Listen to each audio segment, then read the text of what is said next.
মজার ছলে তোকে সতীন বলে ডাকতাম, তুই যে সত্যি আমার সতীন হয়ে যাবি এটা বুঝতে পারিনি। চৌকাঠের সামনে বরণডালা হাতে কথাটা বলল অভিসারিকা তার প্রিয় বান্ধবী দেবযানীর উদ্দেশ্যে। ওর চোখের সামনে নবদম্পতির রূপে দাঁড়িয়ে আছে ওর স্বামী আর প্রিয় বান্ধবী। ও কোনোদিনও ভাবতেই পারেনি ওর জীবনের সব থেকে গুরুত্বপূর্ণ দুজন মানুষই ওকে জীবনের চরম আঘাতটা দিবে।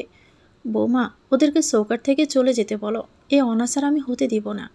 তাচ্ছিল্য ভরা দৃষ্টিতে তাকালো সারিকা ওর স্বামী আবিরের দিকে। মাথা নিচু করেও দাঁড়িয়ে আছে। এমন কাজ করো কেন যে কাজের জন্য মাথা নিচু করে থাকতে হবে? আবির মাথা তুলে করুণ দৃষ্টিতে তাকালো সারিকার দিকে। 4 বছর ভালোবাসার পর 5 বছরের মাথায় 4টে হাত এক হয়েছিল ওদের। এখন বিয়ের বয়স 6 বছর। প্রায় 10 বছরের ভালোবাসাকে মাটি চাপা দিয়ে আজ দুটো হৃদয়ের বিচ্ছেদ ঘটল। আমায় ক্ষমা করো সারিকা, আমি নিরুপায়। আমি বুঝেছি জীবনে চলতে গেলে একটা সন্তানের খুব দরকার। সারিকা হাসল। ভাগ্যের কি করুণ পরিহাস, একটা সন্তানের জন্য নাকি 10 বছরের ভালোবাসা মিথ্যে হয়ে গেল।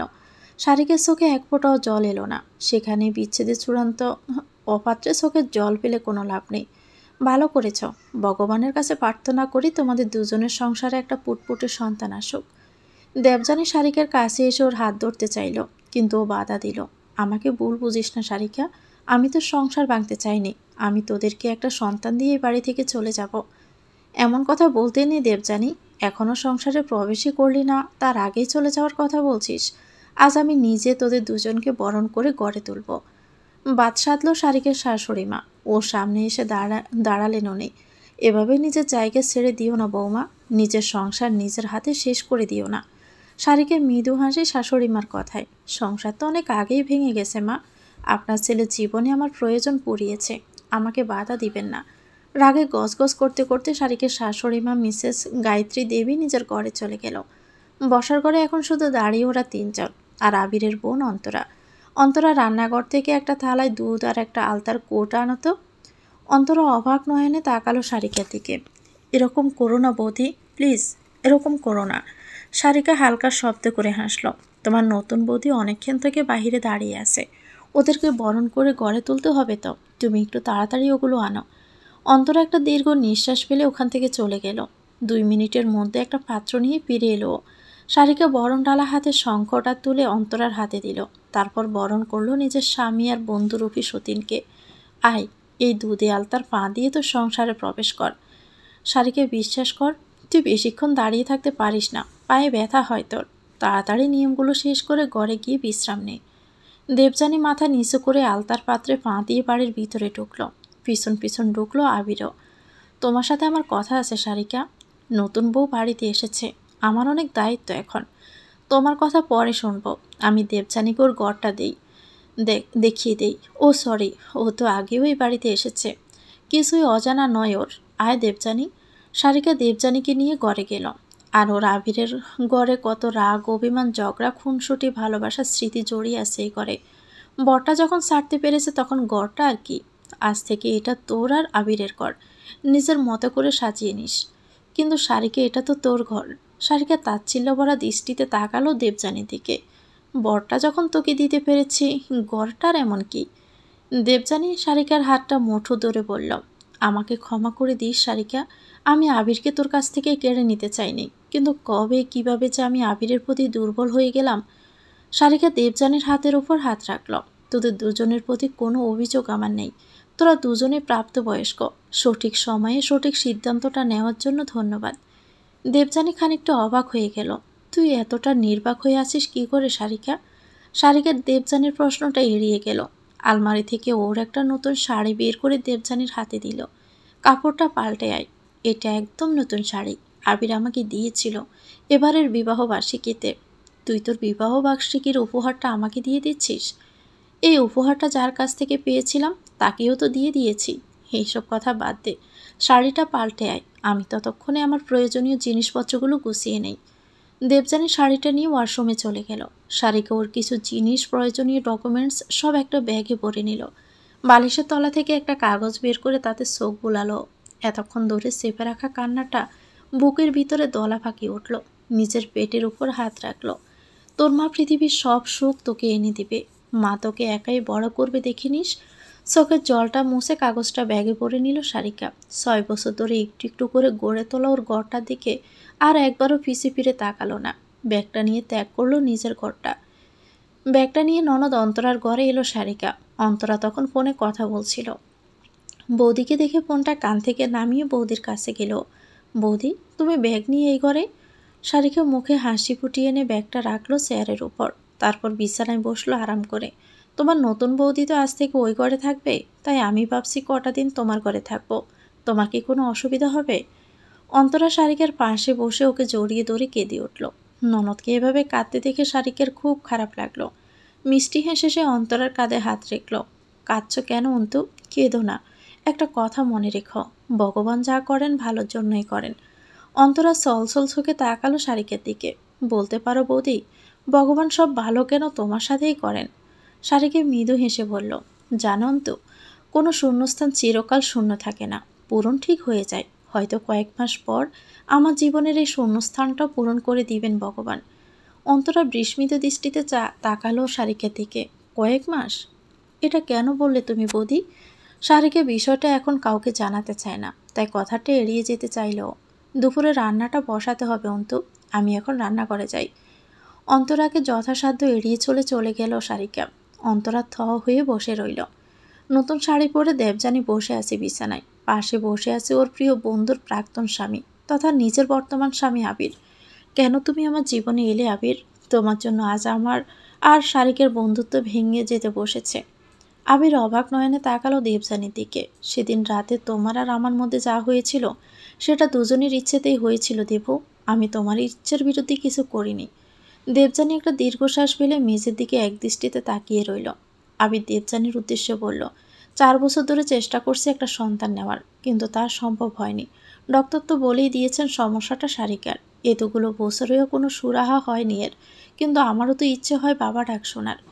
দেবযানী হতাশ কণ্ঠে বলল, একটা বাচ্চা দত্তক নিলেই তো পারতে। আমার আর সবার মাঝে ঢোকার কি ছিল? সেদিন আমার জন্মদিনে তোমার ডাকাটাই আমার উচিত হয়নি। বাহ দেবযানী, এখন সব দোষ আমার হয়ে গেল। মনে রেখো, এক হাতে কিন্তু তালি বাজে না। ওদের কথার মাঝে দরজায় টোকা পড়ল। দেবযানী গিয়ে দরজাটা খুলে অন্তরাকে দেখতে পায়। বৌদি খেতে ডাকছে। কথাটা বলে আর এক মুহূর্ত দাঁড়ালো না অন্তরা। খাবার ঘরের উদ্দেশ্যে চলে যায়। সারিকা খাবারের প্লেট সাজাচ্ছিল। ডেকেছ ওদের? তুমি বড্ড দয়ালু বৌদি, আর তোমার এই দয়ালু হওয়ার সুযোগ নিল তোমার ওই কালনাগিনী বন্ধু। অন্তরার মুখে নিজের প্রিয় বান্ধবীর নামে এরকম একটা সম্বোধন শুনে খুব খারাপ লাগলো ওর। যতই হোক, 20 বছরের সম্পর্ক ওদের দুজনের, এরকমভাবে বলতে নেই অন্তু। তোমার নতুন বৌদি শুনলে কষ্ট পাবে। শোনো বৌদি, আবার একটাই বৌদি, আর সেটা তুমি। কোনো নতুন বৌদি চাই না আমার। শারিকের ভিতর থেকে একটা দীর্ঘশ্বাস বেরিয়ে এলো। সব কি আর আমাদের চাওয়াতে হয় অন্তু? যা ঘটার তো ঘটে গেছে, এবার সেটাকে মেনে নেওয়াই বুদ্ধিমত্তার কাজ। অন্তরা শারিকের পাশে গিয়ে দাঁড়ালো। ওরকম বুদ্ধিমত্তা আমার চাই না। বোকা থাকলে যদি তোমাকে পাই, তাহলে আমি বোকাই থাকতে চাই। শারিকা অন্তরার মাথায় হাত বুলিয়ে দিল। সামনের মাসে তোমার বিয়ে, সেটাতে মন দাও। সংসারের এই জটিলতায় জড়িয়ে পড়ো না। দেবযানী এসে শারিকার পাশে দাঁড়ালো। শারিকা আর্সোকে দেখলো, কিন্তু কোনো কথা বলল না। আমি তোকে হেল্প করি সারা। শারিকা দেবযানীর দিকে তাকিয়ে হাসল। কয়দিন পর তো তোকে সব করতে হবে। এই কটা দিন একটু জেনে বুঝে নে সব কিছু। আমি কি এ বাড়িতে নতুন নাকি? হ্যাঁ, বউ হিসেবে তুই নতুন। এক কাজ কর, মাকে গিয়ে ডেকে নিয়ে আয়। দেবযানী আমতা আমতা করে বলল, আমি গেলে যদি উনি রেগে যান? উনি তো শাশুড়ি মা, আর শাশুড়ি মায়ের খেয়াল রাখা, যত্ন করে চলাটাই হচ্ছে আদর্শ বৌমার দায়িত্ব। দেবযানী দৃঢ়ভাবে রান্নাঘর থেকে বেরিয়ে গেল। দেবযানী যেতে আবির এলো রান্নাঘরে। অন্তরাকে দেখে খানিকটা বিরক্ত হলো। অন্তু, আমার ঘর থেকে আমার চশমাটা এনে দে তো। আমি পারবো না। সারিকা আবিরের কাছে এগিয়ে এসে ওর হাতে চশমার বক্সটা দিল। ঘরে নয়, এটা তুমি বসার ঘরে ফেলে এসেছিলে। আবিরের পরিকল্পনা সফল হলো না। সারিকের সাথে কথা বলার সুযোগ সে কখনোই পাচ্ছে না। সারিকা আবিরের সামনে চেয়ারটা টানলো। খেতে বসো, 2টোর সময় তোমার একটা ওষুধ আছে, না হলে কিন্তু দেরি হয়ে যাবে।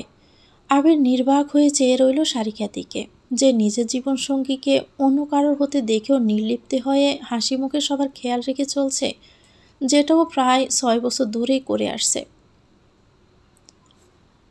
বিকেল 4টে। আকাশে এখনও কাঠফাটা রোদ, সূর্য যেন আগুন ছড়াচ্ছে পৃথিবীর বুকে। সারিকার আজ অ্যাপয়েন্টমেন্ট আছে একজন গাইনি ডাক্তারের কাছে। উনি 4:30 থেকে বসেন। এই গরমে নিজের অনাগত সন্তানের কথা ভেবে তাকে আসতে হয়েছে। হাতে কিছু টাকা ছিল, যেগুলো আবির ওকে প্রতি মাসে হাত খরচা বাবদ দিত। সেগুলো জমিয়ে রেখেছিল, আর এখন এভাবে কাজে লেগে যাবে ভাবেনি। মিসেস অভিসারিকা চ্যাটার্জি। সারিকের ডাক পড়তেই কপালের ঘামটা মুছে ডাক্তারের চেম্বারে ঢুকলো। সামনে থাকা চেয়ারে বসে নিজের রিপোর্টগুলো এগিয়ে দিল ডক্টর আকাশ ব্যানার্জির দিকে। সারিকাকে দেখে তো অবাক হলো ডক্টর।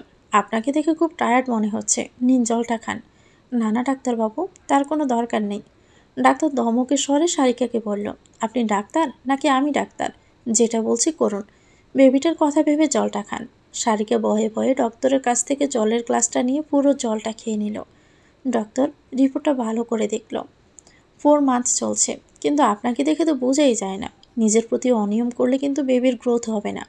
খাবারের গন্ধ গা গলিয়ে ওঠে, খেতে ইচ্ছে না করলেও খেতে পারি না ঠিকমতো। কতদিন ধরে হচ্ছে এটা?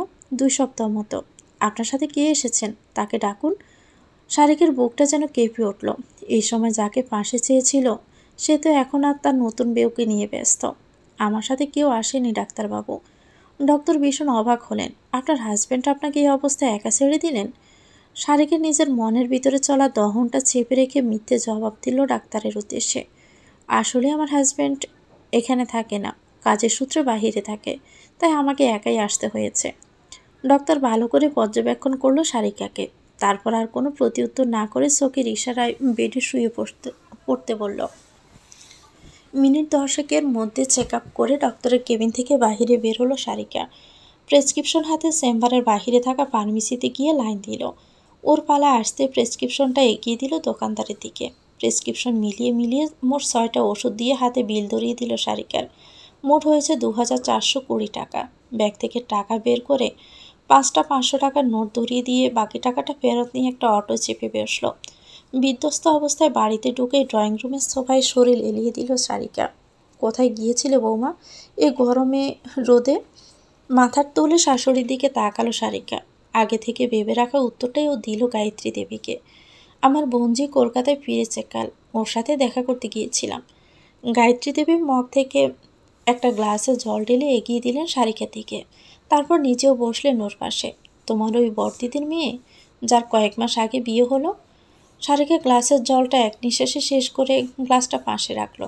হ্যাঁ জয়া, বিয়ের পরপরই বরের সাথে দিল্লি চলে গিয়েছিল, কালকেই ফিরেছে, তাই ভাবলাম গিয়ে একবার দেখা করে আসি। গেলে যখন আজকের রাতটা থেকে আসতে পারতে বঞ্জির কাছে। জয়া বলেছিল থেকে যাওয়ার জন্য, কিন্তু বাড়িতে নতুন বউ এসেছে, বড় বউ হিসাবে কিছু দায়িত্ব আছে তো আমার। বলুন না মা। আফসোসের সুরে একটা দীর্ঘশ্বাস ফেললেন গায়ত্রী দেবী। তুমি তাহলে ঠিক করেই নিয়েছ সতীন নিয়ে সংসার করবে? সারিকা কিছু বলল না, শুধু মুচকি হেসে সোফা ছেড়ে উঠে রান্নাঘরের দিকে পা বাড়াতেই গায়ত্রী দেবী আবারও বলে উঠলেন, আমার প্রশ্নের উত্তরটা দিলে না তো বৌমা। সারিকা গায়ত্রী দেবীর দিকে ঘুরে তাকিয়ে মুচকি হাসল। যেখানে নিজের স্বামীটাই বাঘ হয়ে গেছে, সেখানে সংসার শব্দটা আমার কাছে বিলাসিতা মা। আমি এখন যাই মা, অনেক কাজ আছে রান্না করে। সারিকার শাশুড়ি মার অলক্ষে চোখের কোণা লেগে থাকা জলটা মুছে নিয়ে ড্রয়িং রুম ত্যাগ করলো। রাত হয়েছে। সারিকা সবাইকে খাইয়ে এঁটো বাসনগুলো ধুয়ে কাপড়ের বাজে হাত মুছতে মুছতে অন্তুর ঘরে এলো। অন্তু তখন ওর হবু বরের সাথে ফোনে প্রেমালাপ ব্যস্ত। সারিকাকে ঘরে ঢুকতে দেখে ফোন রেখে শোয়া থেকে উঠে বসলো অন্তরা। খাওয়া তো সে কখন হয়ে গেছে, এতক্ষণ রান্না করে কি করছিলে বৌদি? সারিকা বিছানায় এসে বসলো। এঁটো প্লেটগুলো ধুয়ে রাখলাম, কাল অনেক কাজ আছে তাই এই কাজটা আজকে সেরে রাখলাম। আচ্ছা অন্তরা, তোমার নতুন বৌদি আজ কোথায় শুয়েছে জানো? আমি তো ওই দিকের কাজ করতে করতে ওই দিকটার খেয়ালই করিনি। অন্তরা মুখ গোজ করে উত্তর দিল, মায়ের ঘরে। কথাটা শোনা মাত্রই সারিকার মাথায় হাত পড়ে। সর্বনাশ! অন্তরা খানিকটা অবাক হয়ে যায়। কেন, কি হয়েছে? ঘুমের মধ্যে দেবুর হাত পা ছোড়ার একটা বদ অভ্যাস আছে, আজকে তো মা পুরো শেষ। অন্তরা নির্লিপ্তভাবে হাসল। তুমি সত্যি পাথর বৌদি, যার জন্য নিজের সব কিছু শেষ হয়ে যেতে বসেছে সে কোথায় ঘুমালো সেই নিয়ে তুমি চিন্তিত। তুমি খুবই বোকা, এজন্যই তোমার দাদা অনায়াসে তোমাকে ঠকাতে পারলো। সারিকা প্রত্যুত্তরে শুধু অন্তরার মাথায় হাত বুলিয়ে দিয়ে রুমের আলোটা নিভিয়ে বিছানার এক পাশে শুয়ে পড়ল। অন্তরাও বিছানার অন্য পাশে শুয়ে পড়ল। জানুন তো, বিধাতা পুরুষ ঠিকই আছেন। উনি উপরে বসে আমাদের জন্ম, মৃত্যু, বিয়ে লিখে চলেছেন নিজের ভাগ্য নির্ধারণ খাতায়। জন্মের সময় উনি সবার মৃত্যু অবধি লিখে ফেলেন। তখনই হয়তো আমার জীবনী থেকে উনি সংসার নামক বস্তুটা মুছে ফেলেছেন। তবু ওনার প্রতি আমার কোনো অভিযোগ নেই। সংসারের বিনিময়ে উনি আমাকে সন্তান দিয়েছেন। এতক্ষণে পুরো কথাটা অন্তুকে বললেও শেষের বাক্যটা মনে মনে বলে নিজের মনকে সান্ত্বনা দিল সারিকা। আগে পিছু কিচ্ছু না ভেবে এখন ও শুধু ওর সন্তানকে নিয়ে ভাববে, যাকে নিয়েও বাকি জীবনটা পার করে দিবে। সূর্যোদয় দিয়ে নতুন জীবনের শুরু হলো সারিকার। কলকাতা থেকে বহু দূরে একটা মফস্বল জায়গার মধ্যে দিয়ে চারদিকে সবুজ ধানক্ষেত দেখতে দেখতে একটা লাগেজ নিয়ে সরু ঢালাই রাস্তা দিয়ে এগিয়ে যাচ্ছে সারিকা। এটা তার খুব পরিচিত একটা রাস্তা, তার বাবার বাড়ির রাস্তা এটা, যেখানে তার শৈশব কেটেছে। জীবনের 25টা বছর কাটিয়েছে এই সবুজ পরিবেশে। শহরের কোলাহল, 6 বছরের বিবাহিত জীবনের স্মৃতি, নিজের সংসার আর কিছু প্রিয় মানুষকে ছেড়ে সবার অলক্ষ্যে বরাবরের জন্য চলে এসেছে। আজ আবির আর দেবযানীর তথাকথিত বৌভাতের অনুষ্ঠান। আজকে দিনটা শ্বশুরবাড়িতে থাকার পরিকল্পনা থাকলেও নিজের মনের সাথে যুদ্ধ করে সফল হতে পারেনি সে। তাই সূর্য ওঠার আগেই বাড়ি ছেড়ে চলে এসেছে। চক্রবর্তী বাড়িতে পা রাখার সঙ্গে সঙ্গে একটা মেয়ে চিৎকার করে উঠল, মা, বাবা, দাদু, ঠাম্মা, কাকাই, কাকিমা, তোমরা সবাই এসে দেখো, ছোট পিসিমণি এসেছে। একসময় চক্রবর্তী বাড়ি ছিল জমিদার বাড়ি। এখনও সেই আভিজাত্য বজায় রেখে চলছে এই পরিবার। প্রায় 20 জনের যৌথ পরিবার। আর এই বাচ্চা মেয়েটি হলো সারিকার মেজদার বড় মেয়ে পদ্মাবতী। সারিকাকে দেখে ওর কাছে ছুটে এলো পদ্মাবতী।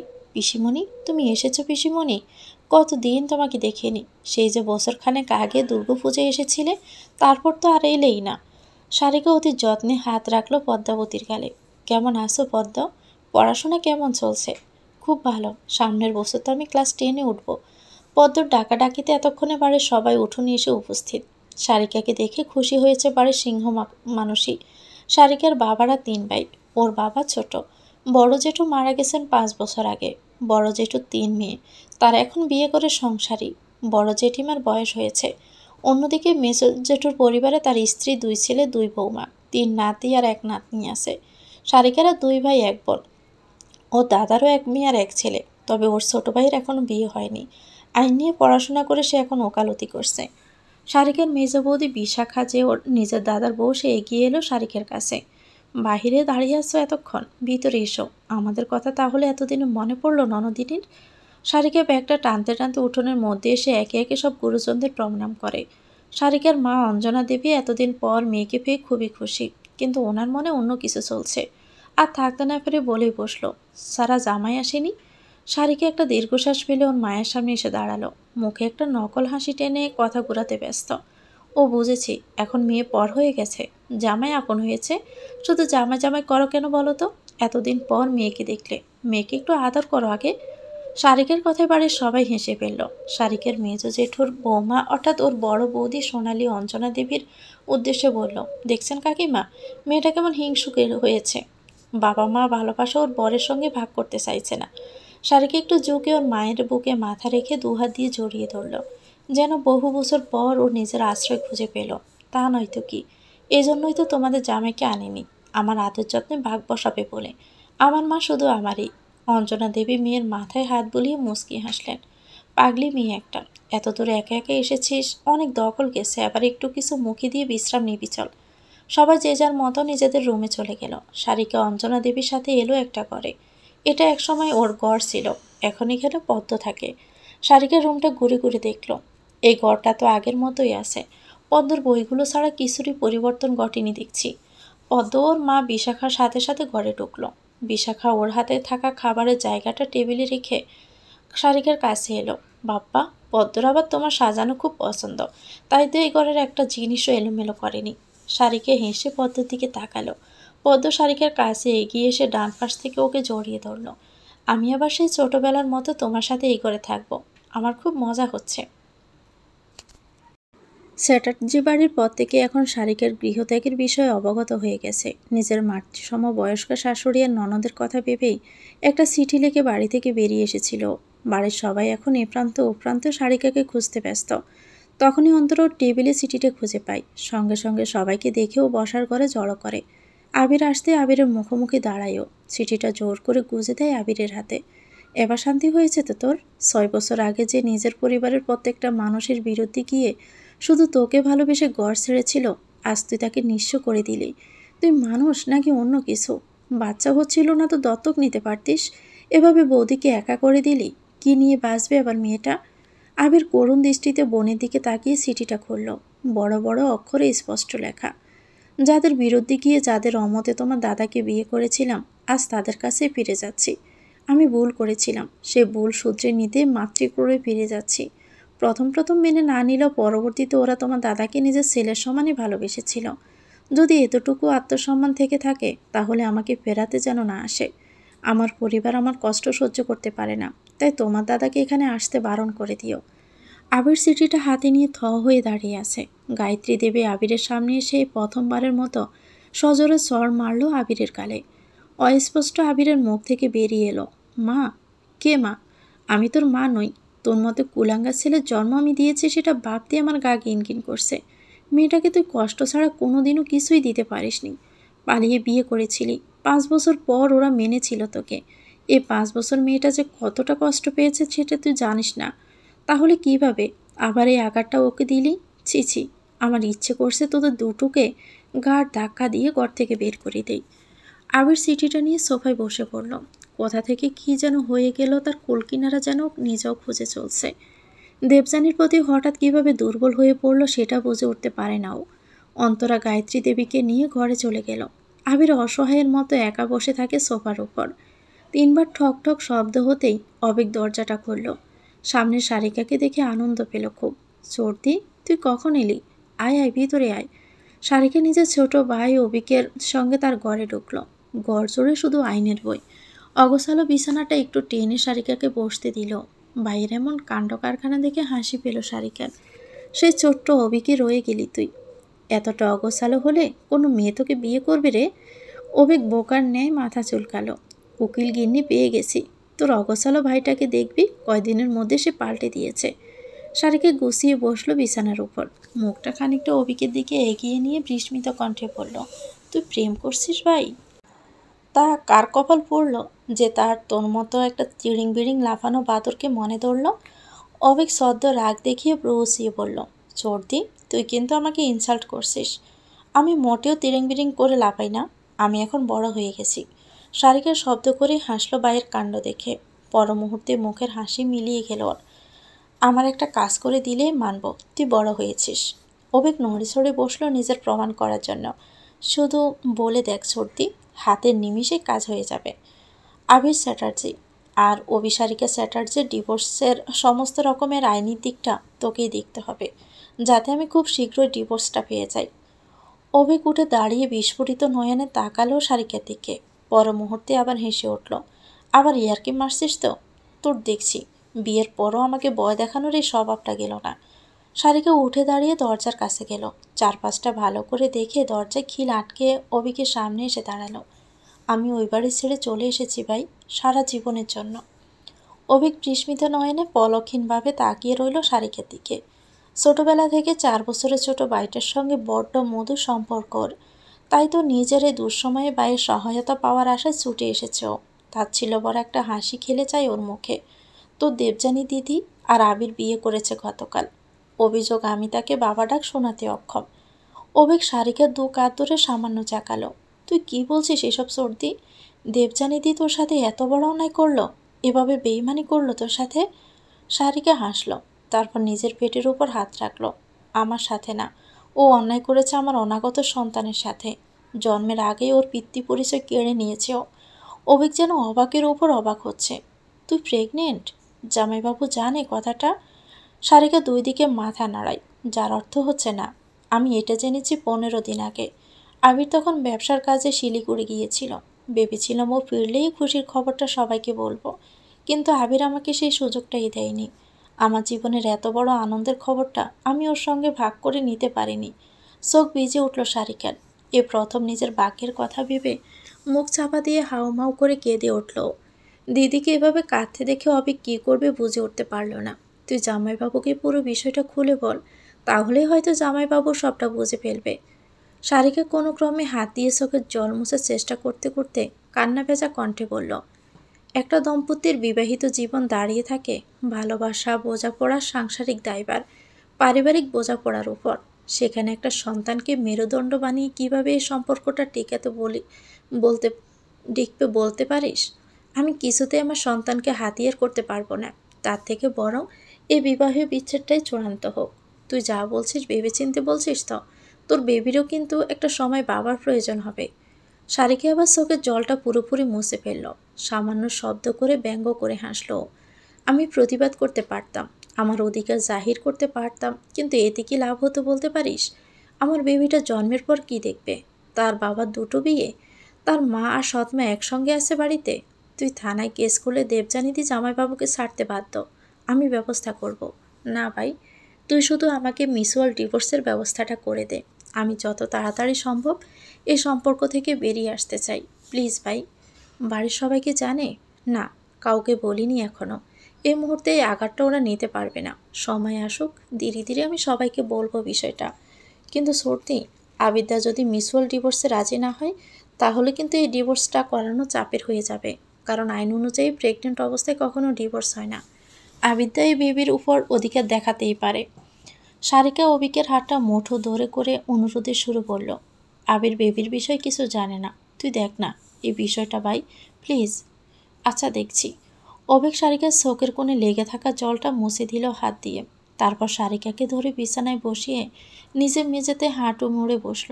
তুই অনেক স্ট্রং সর্দি। পুরনো সব কিছু ভুলে একদম নতুনভাবে শুরু কর তুই। নিজেকে নিয়ে ভাব, নিজের খেয়াল রাখ, আর নিজের অনাগত সন্তানের কোনো রকম অবহেলা করিস না। আমি জানি তুই পারবি। সারিকা হেসে অবিকের গালে হাত রাখল।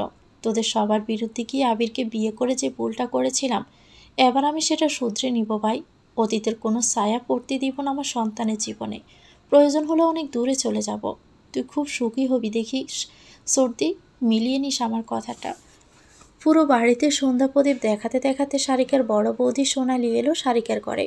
পুরো ঘরটা অন্ধকার। সুইচ বোর্ড হাতড়ে এলো, জ্বালালো সোনালি। সারিকা বিছানা ছেড়ে উঠে বসলো। সোনালির কাছে সারিকার চোখের জলটা এড়ালো না। শঙ্খটা বাজিয়ে আসছে তোর কাছে, অনেক কথা আছে। সোনালি আবার প্রদীপ হাতে বেরিয়ে গেল। সোনালির বিয়ে হয়েছে বহুদিন হয়ে গেল, প্রায় 25 বছর। সারিকার বয়স তখন 5 কি 6 হবে। তাই এই বড় বৌদি ওর কাছে মায়ের মতনই। পুরনো স্মৃতি ভাবতে ভাবতে সোনালি আবার ফিরে এলো সারিকার কাছে। কি ব্যাপার সারা, এই সন্ধ্যাবেলা ঘর অন্ধকার করে বসেছিলি কেন? সারিকা বিষয়টি এড়িয়ে যেতে চাই। আসলে আজ খুব ভোর বেরিয়েছি তো, ঘুমটা আমার ঠিকভাবে হয়নি, তাই বিকেলের দিকটা চোখটা একটু লেগে আসছিল। সারিকা মিথ্যেটা বলে সোনালির চোখে চোখ রাখার সাহস পায় না। অন্যদিকে মুখটা ফিরিয়ে নিলে সোনালি ওকে জোর করে নিজের দিকে ঘোরায়। আমি যখন এই বাড়িতে বিয়ে করে আসি, তখন তুই 5-6 বছরের একটা বাচ্চা। অভি তখন তোর মায়ের পেটে। তোর দিকে ঠিকঠাক নজর দিতে পারতেন না কাকিমা। সে ছোট্ট তোকে বলতে গেলে আমিই মানুষ করেছি। তোকে খাওয়ানো, স্নান করানো, পড়তে বসানো সবটা আমি করেছি। তাই তোর নারী নক্ষত্র সবটাই আমার জানা। কি হয়েছে সারা, কাঁদছিলি কেন? আমার কাছে কি লুকাস না কিছু? সারিকা আবেগপ্রবণ হয়ে জড়িয়ে ধরল সোনালিকে। শব্দ করে কাঁদল কিছুক্ষণ। সোনালি বাধা দিল না, সযত্নে সারিকার মাথায় হাত বুলিয়ে দিল। তারপর সারিকা নিজেই বলতে শুরু করলো, আমার সব শেষ হয়ে গেছে বৌদি। আমার স্বামী, সংসার, শাশুড়ি, ননদ সব ভাগ হয়ে গেছে। দেবযানী আমার সব শেষ করে দিল। আমার স্বামীটাকেও আমার কাছ থেকে কেড়ে নিল।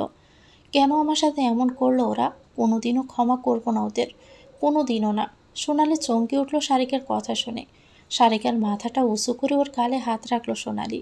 দেবযানী মানে তো ছোট বৌদির বোন দেবযানী, তোর বেস্ট ফ্রেন্ড? সারিকা হ্যাঁ সূচক মাথা নাড়ল। সোনালির কিছুটা খটকা লাগলো একটা কথা ভেবে, কিন্তু এখনই প্রকাশ করলো না সারিকের কাছে। আমি সবাইকে এক্ষুনি বলছি, এর জন্য আবিরকে শাস্তি পেতেই হবে। রক্তচক্ষু নিয়ে সোনালি সারিকাকে ছেড়ে দরজার দিকে পা বাড়ালে সারিকা ওর হাতটা টেনে ধরে। রিভেঞ্জ অফ নেচার বলে একটা কথা আছে বৌদি, তোমাদের কিছু করতে হবে না, প্রকৃতি ঠিকই এর জবাব দেবে। আমি আমার অনাগত সন্তানকে শুয়ে প্রতিজ্ঞা করছি, আমি ছাড়ব না দেবযানীকে। সোনালির মুখে এক সিলতে হাসি ফুটে উঠল। তুই অন্তঃসত্ত্বা। চক্রবর্তী বাড়িতে আজকে সাজ রব। বাড়ির মেজ মেয়ে পদ্মাবতীর আজ 15 বছর পূর্ণ হলো। সেই উপলক্ষে আজ চক্রবর্তী বাড়ি সেজে উঠেছে জমিদারি সাজে। সারিকা আজ খুব সকালে ঘুম থেকে উঠে স্নান করে রান্নাঘরে চলে গেছে। কারণ তার বাইজির আবদার তার জন্মদিনের পায়েসটা যেন সে নিজের হাতে বানায়। তাই তো বাইজির আবদার রাখতে প্রায় 200 লোকের পায়েস সে নিজের হাতেই বানাচ্ছে। ওর রান্নার মাঝে সোনালি এলো ওর কাছে। তুই এই অবস্থায় বড় খুন্তিটা নাড়িস না, সর, বাকিটা আমি করে দিচ্ছি। আমি পারবো বড় বৌদি। চোখ রাঙিয়ে শাসনের ভঙ্গিতে সোনালি বলল, আমি জানি তো তুই পারবি। অনেকগুলো বছর পর তুই মা হওয়ার সুখটা পেয়েছিস সারা, নিজের খেয়াল রাখ, অবহেলা করিস না। কিন্তু বৌদি পদ্ম, তুই তো প্রায় সবটাই করে ফেলেছিস, বাকিটা আমি করছি। তুই বরং যা, আমার ঘুমকাতুরে মেয়েটাকে ঘুম থেকে তোল। রূপে এখনও ঘুমাচ্ছে? তুই গিয়ে ওই আলসেটাকে ঘুম থেকে তোল। সারিকা সোনালির হাতে বাকিটা ছেড়ে দিয়ে শাড়ির আসলে হাত মুছতে মুছতে রান্নাঘর থেকে বেরোলো। হঠাৎই কিছু দূর যেতে খুব জোরে কিছু একটার সাথে ধাক্কা খেয়ে পড়ে যেতে নিলে চোখ বন্ধ করে শুধু নিজের পেটে দু হাত রাখে আগলে রাখলো। কিছুক্ষণ পর ও পড়ছে না দেখে হালকা করে চোখ খুলে বুঝতে পারলো কেউ ওকে শক্ত করে আগলে রেখেছে। তৎক্ষণাৎ লোকটার কাছ থেকে সরে এলো। আপনি কে? সামনে থাকা লোকটা একটু কিন্তু কিন্তু করে উত্তর দিল, আমি অবিক, আমি ওর সাথে কাজ করি, ওর সিনিয়র আমি। আদিত্য সরকার। সারিকা আদিত্যকে আপাদমস্তক পর্যবেক্ষণ করলো। বয়সটা নেহাতি কম নয়, কম করে হলো 30-এর উপরে। এর মধ্যে ওখানে এসে উপস্থিত হয় অবিক। আরে আদিত্যদা, তুমি চলে এসেছ? ও সর্দি, তুইও আছিস? আদিত্যদা, এ হলো আমার সর্দি। আদিত্য সারিকাকে একবার আর চোখে দেখে অবিকের দিকে তাকালো। তুই যার কথা আমাকে বলেছিলি ইনি তিনি? হ্যাঁ। সারিকা বিষয়টা বুঝতে পারলো না। ওর কৌতূহলী দৃষ্টি একবার অবিক আরেকবার আদিত্যের উপরে বিচরণ করতে লাগলো। আদিত্য আবার সারিকার উদ্দেশ্যে বলল, আপনি আঘাত পাননি তো? আই এম সরি, আমার খেয়াল করা উচিত ছিল। এই অবস্থায় এভাবে ধাক্কা লাগা। সারিকা আরও খানিকটা অবাক হলো, এটা ভেবে যে অবিকই লোকটাকে কেন ওর প্রেগনেন্সির খবর দিয়েছে। অবিক বুঝতে পারলো সারিকার মনের দ্বন্দ্বটা। চারপাশটা একবার দেখিয়ে নিয়ে অতি নিম্ন স্বরে অবিক বলল, আদিত্যদা একজন ডিভোর্স স্পেশালিস্ট উকিল, তোর কেসটা উনি দেখবেন, তাই কয়েকটা ইনফরমেশন দাদাকে দিতে হয়েছে। এবার বাকিটা তুই বলবি ওনাকে।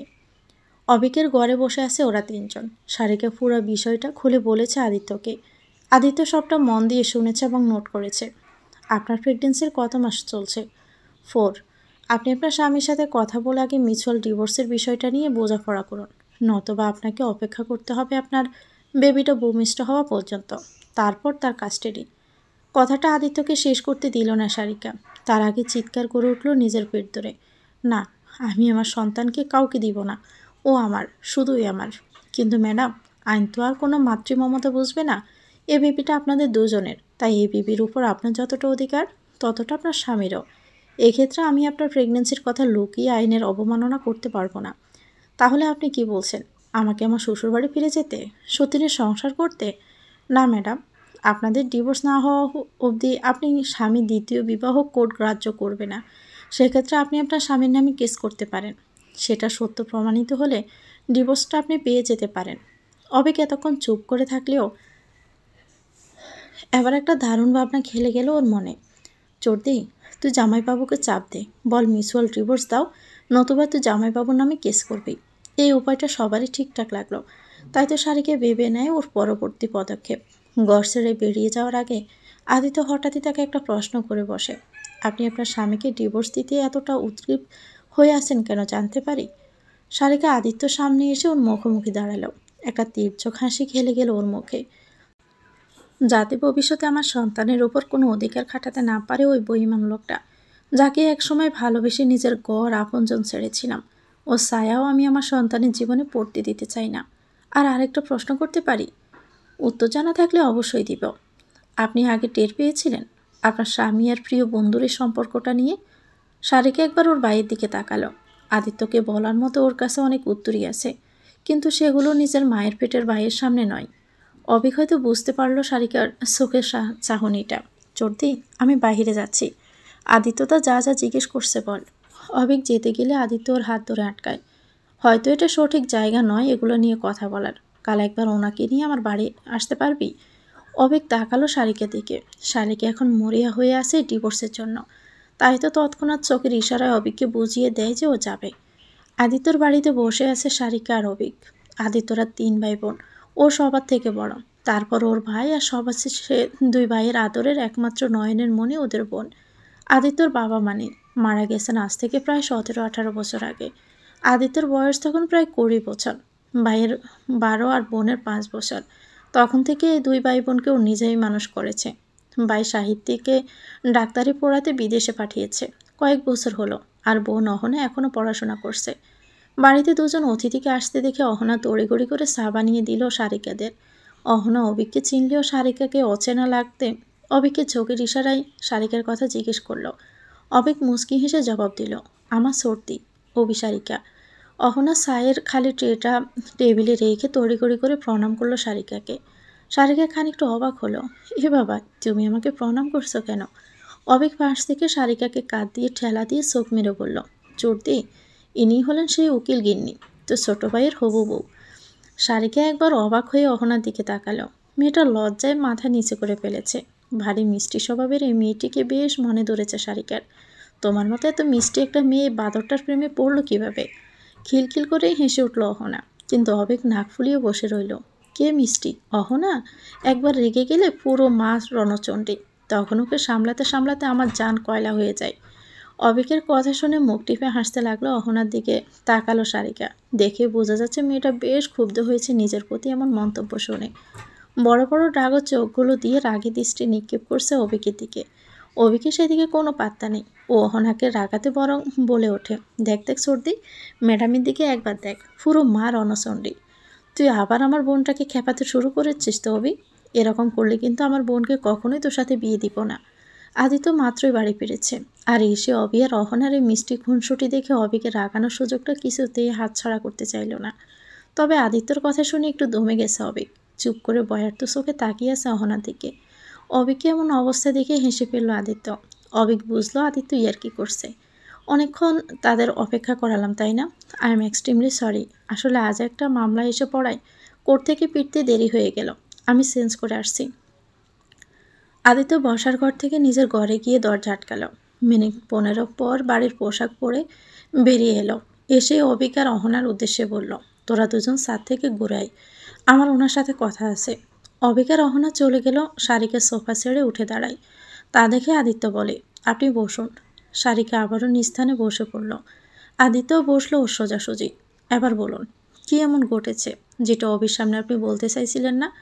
সারিকা জোরে একটা নিঃশ্বাস নিয়ে বলতে শুরু করল, আবি যে পরে গিয়ে লিপ্ত, এটা আমি আগেই টের পেয়েছিলাম।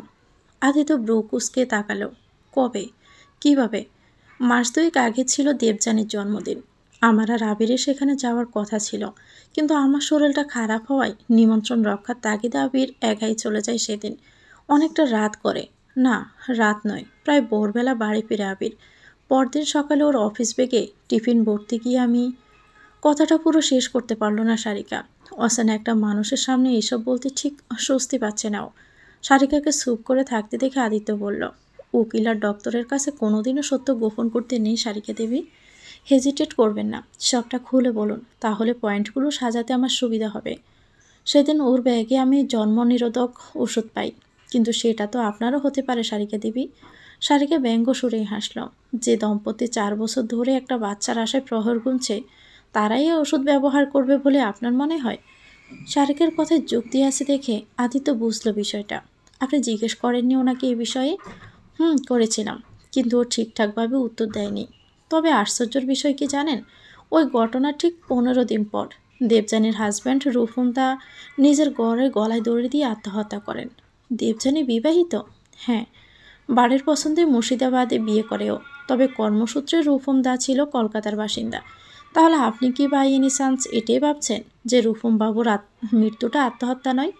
এতদিন আত্মহত্যাই ভাবতাম, কিন্তু পরশু দিনের পর থেকে আমার মনে হচ্ছে এটা হত্যা, শান্ত মস্তিষ্কে করা একটা খুন। তাই বলতে গেলে নিজের প্রাণের দায়ে তড়িগড়ি করে কলকাতা ছাড়লাম আমি। আবির্বাবু মানুষটা কেমন? বিয়ের 3 বছর অবধি আমার প্রতি যত্নশীল ছিল, কিন্তু দিন পেরোলেও আমি কোনো সুখবর শোনাতে না পারায় প্রায় নিজের মেজাজ হারাতো। আমাকে অনেক কথা শোনাতো, আবার পর মুহূর্তে নিজের ভুল বুঝতে পেরে আমার কাছে ক্ষমা চাইতো। আপনার কি মনে হয় আবির এই খুনের সাথে জড়িত? চারদিকে শুনশান নীরবতা। চ্যাটার্জি বাড়িতে নেই কোনো আনন্দের ছিটেফোঁটাও। সামনের মাসে বিয়ে হওয়ার কথা ছিল অন্তরা আর পঙ্কজের, কিন্তু আবিরের দ্বিতীয় বিয়ের খবর পেয়ে পঙ্কজের বাবাই বিয়েটা ভেঙে দিয়েছেন। বিয়েটা অ্যারেঞ্জ ম্যারেজ হলেও এই 5 মাসে অন্তরা আর পঙ্কজ একে অপরকে খুব ভালোবেসে ফেলেছিল। তাই তো এই বিয়েটা ভাঙায় অন্তরার মনের আনন্দ সব শেষ হয়ে গেছে। আবির নিজের কর্মের জন্য অনুশোচনায় ভুগছে। আজ ওর জন্য ওর ছোট বোন এতটা কষ্ট পাচ্ছে। অন্তরার ঘরের সামনে এসে বন্ধ দরজায় দুইবার ঠক ঠক করে আবির। কিছুক্ষণের মধ্যে অন্তরা দরজা খুলে দেয়। সামনে আবিরকে দেখে খুব বেশি রাগ হয় ওর। আমার জীবনটাও শেষ করে দিলি তুই। সবার জীবন নিয়ে খেলছিস তুই। নিজেকে সুখী করার জন্য সবাইকে অসুখী করে শান্তি হয়েছে তো। এর থেকে তো ভালো ছিল নিজের হাতে আমাকে খুন করে দিতিস। আবির আঁতকে ওঠে। অন্তু, আবির অন্তরার কাঁধ ধরতে গেলে সরে দাঁড়ায় অন্তরা। একদম ছুবি না তুই আমাকে। তোর মতো মানুষের স্পর্শ পেয়ে আমি অপবিত্র হতে চাই না। কেন এসেছিস এখানে? বাবা হবি বলে যে মেয়েটাকে আনলি, যা তার কাছে। না হলে বাবাটা শুনবে কি করে? মুখে লাগাম দিতে শেখো অন্তরা। বলে যেও না আমি তোমার বড় দাদা। অন্তরা থু করে থুতু ফেললো আবিরের পাশে। বড় দাদা? আজ যদি তোর দেখা দেখি আমি গড়ে একটা ছেলে নিয়ে রাত্রি যাপন করবি, পারবি তো মানতে? আবির ঠাস করে একটা চড় মারল অন্তরার গালে। ব্যথায় আর কষ্টে অন্তরার চোখ ভিজে এলো। কান্না ভেজা কণ্ঠেও বলল, তুই ভালোবাসার মর্যাদা দিতে না পারলেও আমি আমার ভালোবাসার মর্যাদা ঠিকই দিব। শুধুমাত্র তোর ভুলের জন্য আমি পঙ্কজকে হারিয়ে নিজের সুখ শান্তি বিসর্জন দিতে পারবো না। অন্তরা ঘরের ভিতর ঢুকে আবারও দরজা আটকে ধপ করে মেঝেতে বসে পড়ল। দুই হাঁটুর ওপর মাথা রেখে কান্নায় ভেঙে পড়ল। শারিকার উত্তরের আশায় আদিত্য অপেক্ষা করছে কিছুক্ষণ যাবৎ। শারিকা অনেকক্ষণ ভাবার পর বলে, হয়তো জড়িত, কিন্তু খুনি না। আদিত্য অবাক হলো শারিকার জবাবে। আপনি এখনও এতটা বিশ্বাস করেন আবিরবাবুকে? শারিকা হাসল। ঠিক বিশ্বাস নয়, তবে বলতে পারেনি 10 বছর মানুষটাকে চেনার একটা ছোট্ট ধারণা। আপনার স্বামী যে আপনারই প্রিয় বান্ধবীকে বিয়ে করতে পারে সেই ধারণাটা করতে পেরেছিলেন আপনি? শারিকা চোখ মুখ কঠোর করে উত্তর দিল, কেসের বাহিরে কোনো রকম ব্যক্তিগত প্রশ্নের উত্তর দিতে আমি বাধ্য নই। আপনার আর কিছু জানা থাকলে বলুন, নয়তো আমি আজ উঠি। আদিতে একটা শুকনো ডোক গিলল। সরি ম্যাডাম, আমার আরও কিছু জানার আছে। হ্যাঁ বলুন। দেবযানীকে আপনার স্বামী কবে থেকে চেনেন? আমার সাথে প্রেমের সম্পর্ক যাওয়ার 1 সপ্তাহ পর থেকে।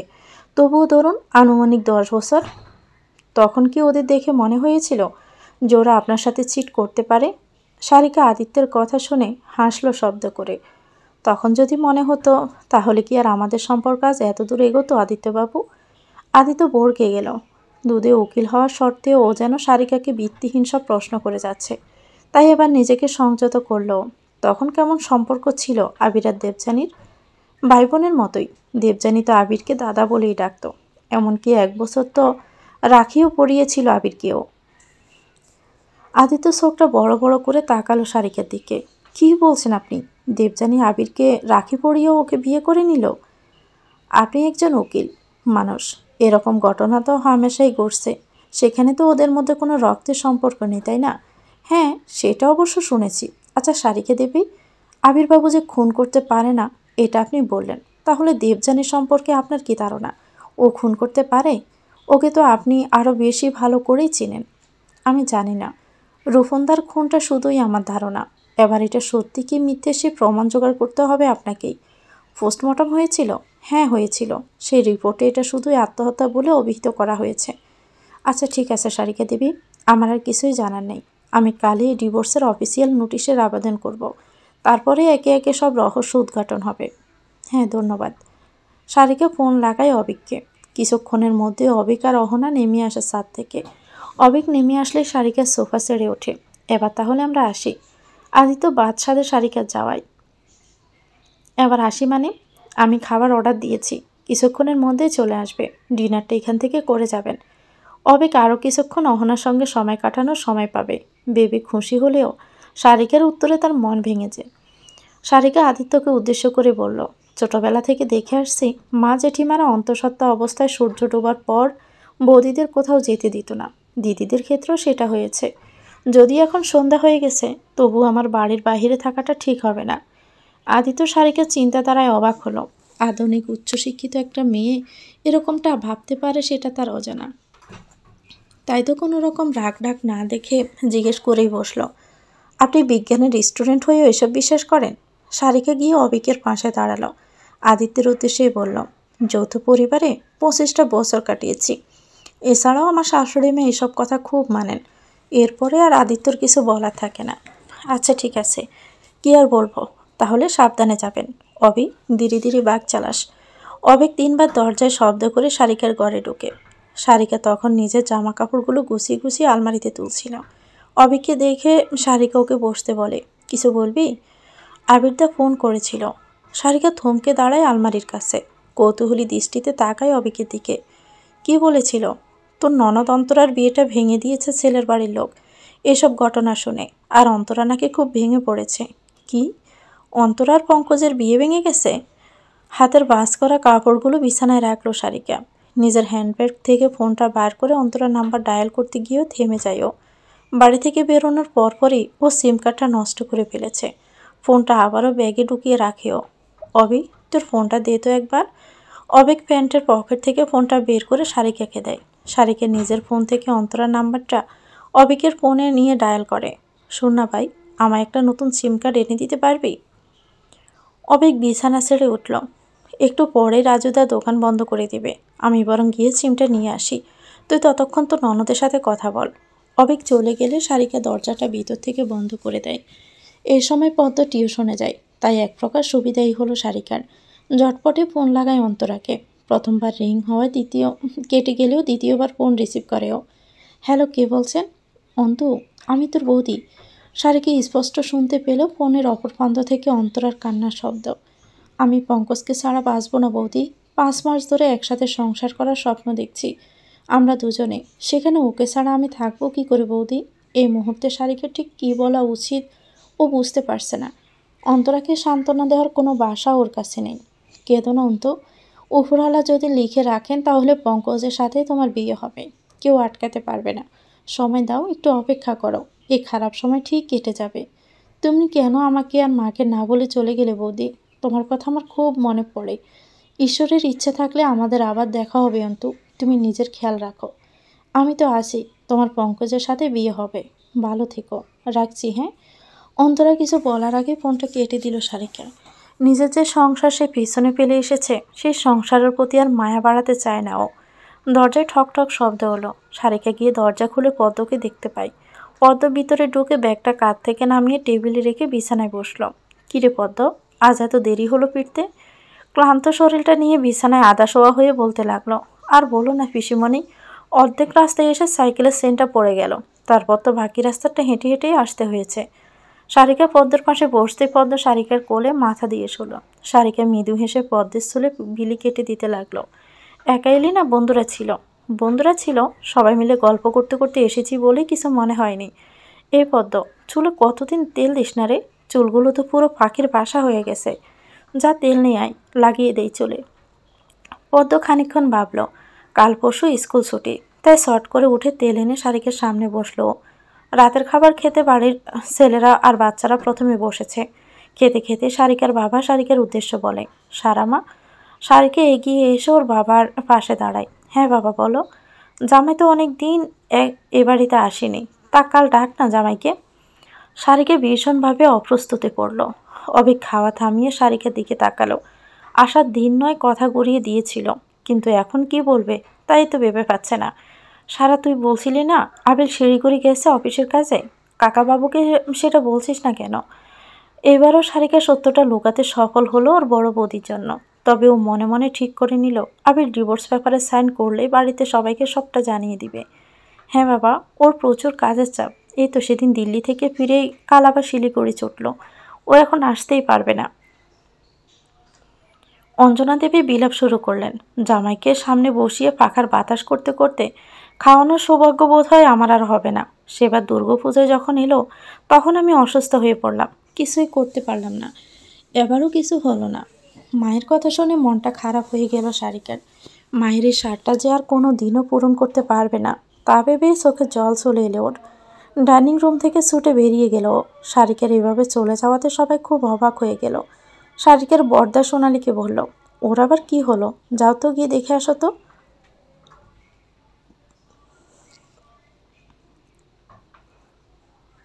আবিরের বুকে মাথা দিয়ে শুয়ে আছে দেবযানী। আবিরের বাম হাত দেবযানীকে আগলে রেখেছে, আর আস্তে আস্তে দেবযানীর চুলগুলো কানে গুঁজে দিচ্ছে। সারা খুব বোকা বলো, মেয়েটা ধরতেই পারলো না আমরা বিগত 1 বছর ধরে সম্পর্কে আছি। আর ওই রূপমটাকে আমার বিরক্ত লাগতো, আমার থেকে গুণে গুণে 10 বছরের বড়। বুড়ো একটা মরছে, ভালোই হয়েছে। মরেছে নাকি মেরে ফেলা হয়েছে। কথাটা বলেই দুজনে অট্টহাসিতে পেটে পড়ল। আবার থেমেও গেল পাশের ঘরে মা বোন আছে ভেবে। আবির দেবযানীর গালে চুম্বন করল। আর সারা মেয়েটা দিন দিন অসহ্যকর হয়ে যাচ্ছিল। সারাক্ষণ কানের কাছে ঘ্যান ঘ্যান করত, কাঁদতো, আর কাছে আসতে বললে সারাদিনের কাজের ক্লান্তির বাহানা দিত। বাচ্চা তো দিতে পারলই না, তার উপর আমার চাহিদাও পূরণ করতে পারতো না। দেবযানী নেশালো চোখে আবিরের দিকে কপাল থেকে থুতনি পর্যন্ত হাত দিয়ে স্লাইড করতে করতে বলল, আমি তোমার সব চাহিদা পূরণ করে দিব আবির, সব। আবির দেবযানীর কোমর ধরে আরও নিজের কাছে টেনে নিয়ে আসলো। তার জন্যই তো তোমাকে আমার বউ করে নিয়ে এসেছি ডার্লিং। তোমার মধ্যে একটা আলাদাই ব্যাপার আছে, যা সারিকার মধ্যে ছিল না। কিন্তু তোমার মায়ের সামনে আমাদের এমন নাটক চালিয়ে যেতে হবে যেন আমরা পরিস্থিতির শিকার। এখন মায়ের কথা ছাড়ো তো, এখন শুধু আমার কথা বলবে, শুধু তুমি আর আমি। চলো তাহলে আমাদের এই ফুলসজ্জার রাত্রিটা একটু মেমোরেবল করে তুলি।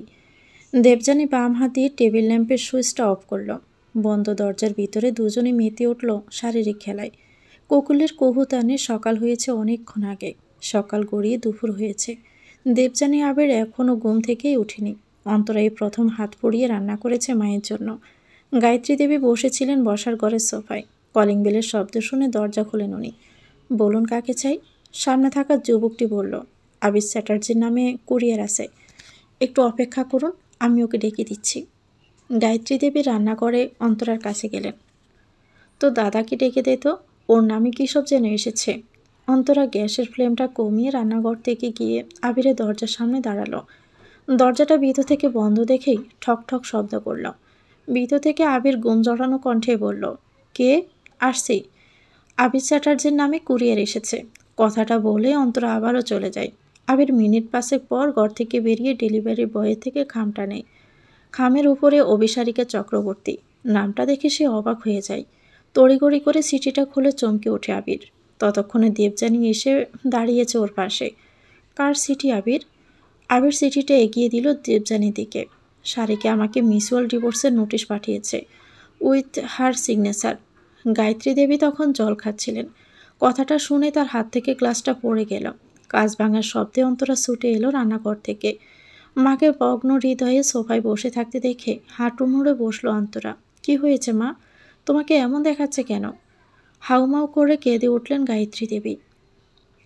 আমার সংসারে এখন শনির নজর লাগলো এর অন্তু।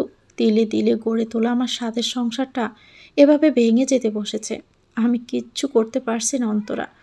অন্তরা একবার আরশোকে তাকালো আবির আর দেবযানীর দিকে। শনির গ্রহণ তো শুরু হবেই। হিরেকে গড়ছাড়া করে এখন কাজকে গড়ে এনে তুলেছে। যেদিন ওই কাছের শরীর ক্ষতবিক্ষত হয়ে যাবে তখনই বুঝতে পারবে হীরের কত মূল্য। দাঁত থাকতে দাঁতের মন মতো বুঝলো না, তখন ওদের পতনের বেশি আর দেরি নেই মা, একটু সবর করো। আজ শারিকের শরীরটা একদম ভালো নেই। সকাল থেকে 4-5 বার বমি করেছে ও, কোনো খাবারই মুখে তুলতে পারছে না। সেই নিয়ে খুবই চিন্তিত অঞ্জনা দেবী। এসে থেকে তো তেমন কিছুই খাসনি, তাহলে বদহজম হলো কি করে সারা? ভাইয়ের সাথে গিয়ে একবার পাড়ার মোড়ের ডাক্তারকে দেখিয়ে আই। আমার কিচ্ছুই হয়নি মা। কাল সন্ধ্যাবেলা যে অভির সাথে বেরোলাম তখন একটু ফুসকে খেয়ে নিয়েছি। অনেকদিন পর খাওয়াই হয়তো ঠিক হজম হয়নি। একটা মিথ্যে কথা সাজিয়ে অঞ্জনা দেবীকে বলল সারিকা। তবুও যেন অঞ্জনা দেবীর চিন্তা গেল না। দাঁড়া, তো ছোট বৌদির কাছে মনে হয় গ্যাস্ট্রিকের ওষুধ আছে, আমি এনে দিচ্ছি। অঞ্জনা দেবী ঘর থেকে বেরোলে করুণ চোখে তাকায় সারিকা দরজার দিকে। সরি মা, তোমার মেয়ে তোমাকে তার জীবনের সব থেকে আনন্দের খবরটা জানাতে পারছে না। আমাকে ক্ষমা করো মা, খুব শীঘ্রই আমি তোমাদেরকে সবটা জানাবো। সারিকার ফোনটা বেজে উঠল। ফোনে একটা অচেনার নাম্বার দেখে অবাক হয়ে গেল সারিকা। এই নতুন নাম্বারটা তো ও কাউকে দেয়নি, শুধু অভিক জানে। তাহলে কে ফোন করতে পারে? ভাবতে ভাবতে ফোনটা রিসিভ করে ও। হ্যালো, কে বলছেন? ওই প্রান্ত থেকে একটা গম্ভীর স্বরে উত্তর আসে। আদিত্য সরকার, ডিভোর্স স্পেশালিস্ট। ও আপনি? কিন্তু আপনি এই নাম্বারটা পেলেন কি করে? এই নাম্বার তো কেউ জানে না। অভিক দিয়েছে। বাই দ্য ওয়ে, আপনি কি ডিভোর্স ব্যাপারটা সই করে আবিরবাবুকে পাঠিয়ে দিয়েছেন? হ্যাঁ, আমি সই করে অভির হাত দিয়ে কুরিয়ার করে দিয়েছি। আচ্ছা, আদিত্যবাবুও যদি এই মিউচুয়াল ডিভোর্সে রাজি না হয় তখন কি হবে? অপর প্রান্ত থেকে আদিত্যের হাসি শুনতে পেল সারিকা। রাজি হলেও আপনার লাভ, না হলেও আপনার লাভ। বরং উনি যদি রাজি না হন তাহলে ক্ষতিটা ওনার। কেসু খুঁড়তে গিয়ে কেউটোটা উনি নিজেই বার করবেন।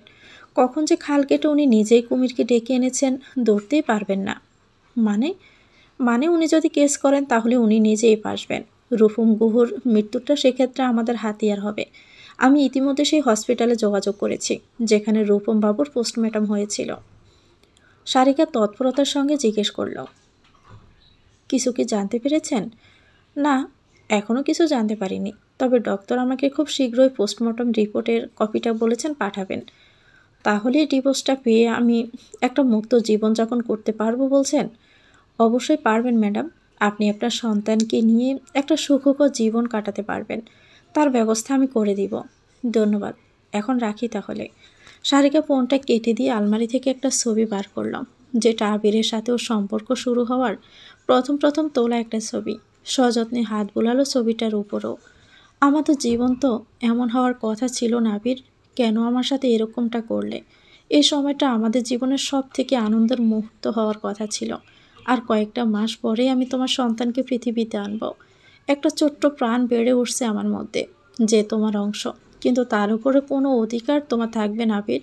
ও সব জানবে, তার বাবার সম্পর্কে সব জানবে, কিন্তু তুমি জানবে না ওর সম্পর্কে কিছুই। অঞ্জনা দেবী আর ছোট বৌদি দেবপর্ণার উপস্থিতি টের পেয়ে সারিকা সতর্ক হলো। তড়িঘড়ি করে ছবিটা ড্রেসিং টেবিলের ডয়ারে লুকিয়ে রাখলো। ওখানে কি করছো সারিকা? পর্ণার কথা শুনে সারিকা ঘুরে তাকালো। কিছু না ছোট বৌদি, বলো কি বলবে? কাকিমা বললেন তোমার শরীরটা খারাপ, পেটের সমস্যা হচ্ছে, তাই দেখতে এলাম। ডাক্তারের কাছে যাবে? তোমায় নিয়ে যাব? সারিকা কিছুটা অবাক হয়ে গেল পর্ণার কথা শুনে, কারণ প্রায় 5টা দিন হয়ে গেছে কিন্তু পর্ণা আবির আর দেবযানীর বিয়ে সম্পর্কে কিছু জানে না। ভেবে তার খটকা লাগলো। না না বৌদি, ডাক্তারের কাছে যাওয়া লাগবে না। আচ্ছা বৌদি, দেবুর সাথে তোমার কথা হয়নি? না গো, আমার ফোনটা কয়দিন ধরে খারাপ হয়ে পড়ে আছে। আর তোমার দাদা জানো তো, কখনো বাড়িতে থাকে না। সে রাত করে ফিরে আর কথাই হয়নি। কেন বলো তো? না, তাই জিজ্ঞেস করলাম। সময়টা নিমেষে চলে যাচ্ছে, দুপুর গড়িয়ে রাত হয়ে গেছে। দেবযানী ড্রেসিং টেবিলের সামনে দাঁড়িয়ে রাত্রিকালীন সাজসজ্জা করতে ব্যস্ত, আর আবির চিন্তিত মস্তিষ্কে বিছানায় বসে আছে। দেবযানী মাঝে মধ্যে আর চোখে দেখছে আবিরের দিকে। তোমার কি হয়েছে বলো তো? এত চিন্তা করছো কেন? সারা তো তোমার কাজটা সুবিধাই করে দিয়েছে। সাইন করে দিলেই তো সব ঝামেলা শেষ। আমাদের পথের কাঁটা বিদেয় হয়ে যাবে। না গো দেবু, বিষয়টা এত সহজ নয়। আমি একটু আগে আলমারির মাথা থেকে এমন একটা জিনিস পেয়েছি, সেটাই আমি চিনতে ফেলে দিয়েছে। দেবযানী কৌতূহলী দৃষ্টিতে ঘুরে তাকালো আবিরের দিকে। কী জিনিস? এ দেখো। দেবযানী আবিরের কাছে যায়।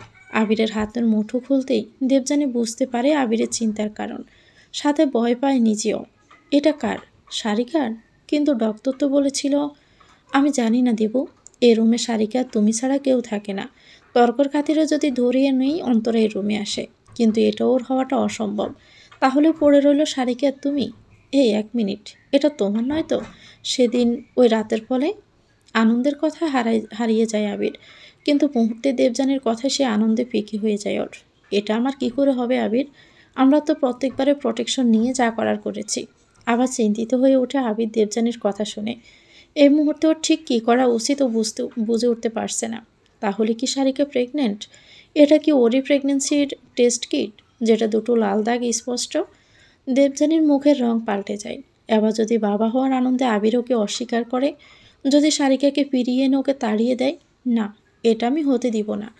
আবিরের ব্রেন ওয়াশ করতে হবে, না হলে আমার উদ্দেশ্য সফল হবে না। মনে মনে কথাটা আওড়ে আবিরের পাশে বসে ওর হাত থেকে কিটটা নিয়ে পাশের টেবিলে রাখলো দেবযানী। আবিরের কাঁধে মাথা রাখলো। কেন এত ভাবছো আবির? আমি তো আছি, আমরাও বেবি নিয়ে নিব তাড়াতাড়ি। আবির দেবযানীকে নিজে থেকে সরালো। এটা যদি সত্যি হয়, সারিকা যদি সত্যি প্রেগনেন্ট হয়, তাহলে আমাকে ওর কাছে যেতে হবে। ওর মধ্যে আমার সন্তান বড় হচ্ছে, আমার সন্তানের উপর থেকে কোনো রকমের অধিকার আমি ছাড়ব না। দেবযানী ক্ষুব্ধ চোখে তাকালো আবিরের দিকে। তুমি এটা করতে পারো না আবির। বউয়ের বাচ্চা হচ্ছিল না বলে আমাকে বিয়ে করে যখন শুনলে বউ প্রেগনেন্ট, তখন আবার আমাকে ছাড়তে পারো না তুমি? আমাকে এভাবে ব্যবহার করতে পারো না। আবির দেবযানীর গালে হাত রাখলো। তোমার হাতটা যখন আমি ধরেছি, এত সহজে আমি সে হাত ছাড়ব না। আমার যেমন তোমাকেও লাগবে, তেমনি আমার সন্তানকেও লাগবে। আমি কালকেই যাব ঝাড়গ্রামে, সারিকার বাবার বাড়িতে।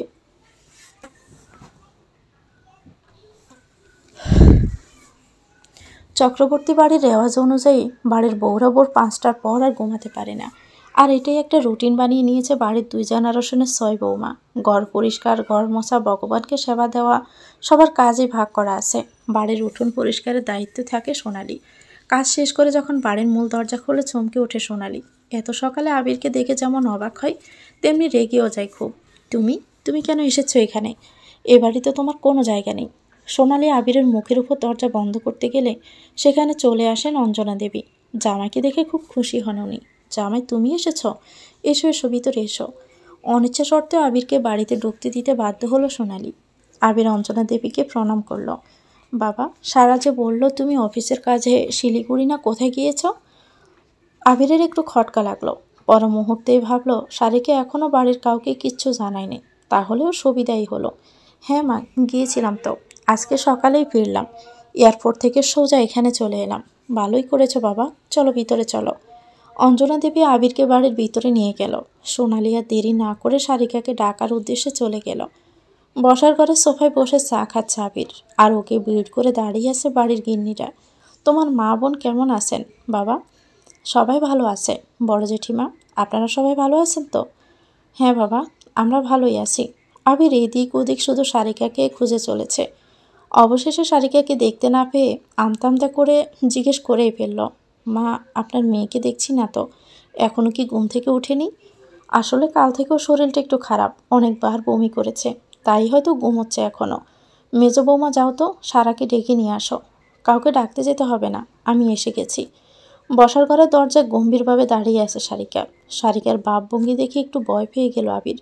সারিকা তারপর আবিরকে অবাক করে দিয়ে হেসে হেসে ঘরে ঢুকে আবিরের কাছে গেল। কেন এখানে এসেছো আবির?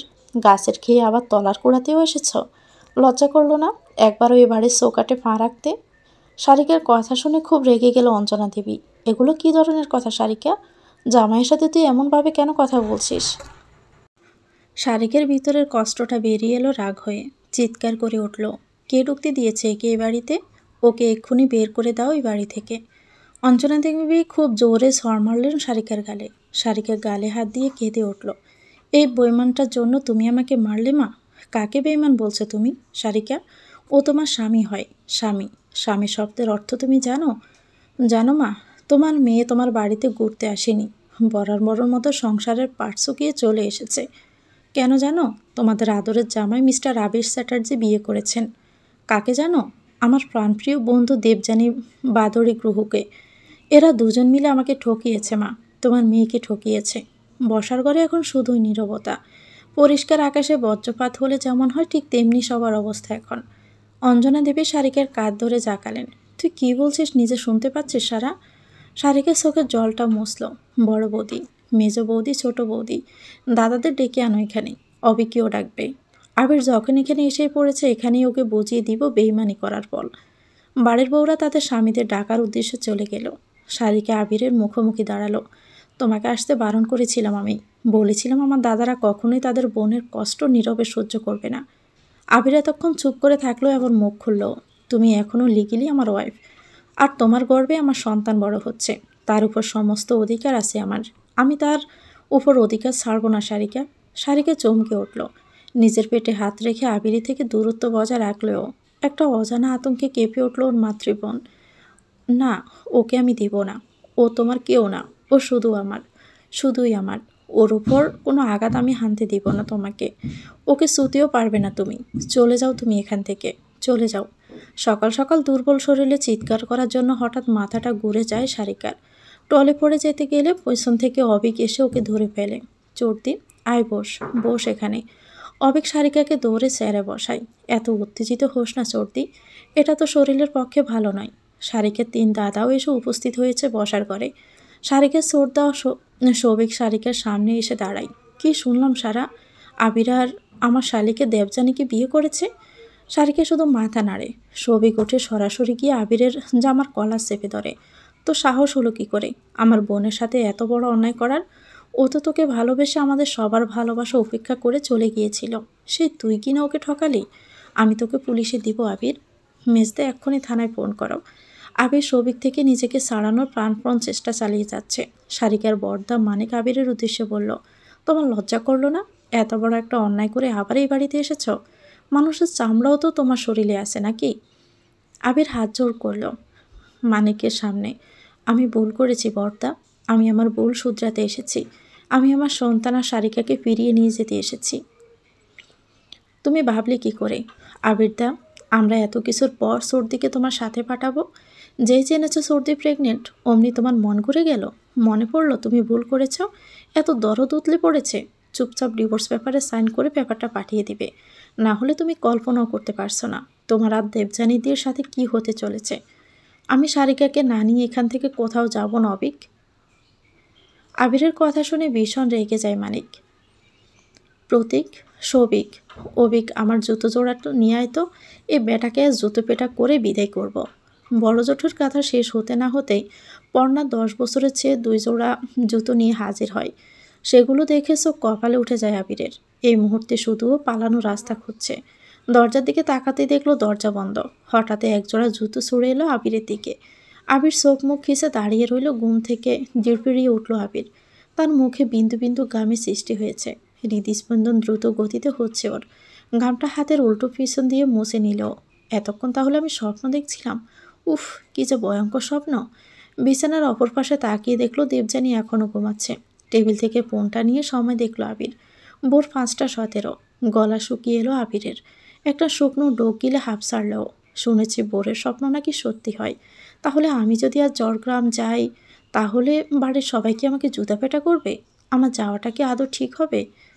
আজ শনিবার, সবাই আজ বাড়িতেই আছে। সকাল থেকে অবিক আর ওর বড় ভাই যে রূপার পিছনে লেগেছে। অবিক যত রাগাচ্ছে রূপা তত রেগে যাচ্ছে। ওদের সঙ্গে দলে যোগ দিয়েছে পদ্মাবতীর ভাই প্রণয়। ছোট কাকাই দেখো, দিদিভাইয়ের নাকের ডগাটা কেমন লাল হয়ে গেছে। বলে হেসে উঠল প্রণয় আর অবিক। রূপা কটমট করে তাকালো প্রণয়ের দিকে। এখন তো খুব ছোট, কাকাইয়ের দল ভারী করছিস। আসিস একবার আমার কাছে চকলেট চাইতে, তখন দেখাবো মজা। এই একটা ছোট বাচ্চাকে তুই চকলেটের কোটা দিচ্ছিস? তুই একদম চুপ করে থাক ছোট কাকাই। আমি যখন বলেছি তোর আগে বিয়ে করব না তো করব না।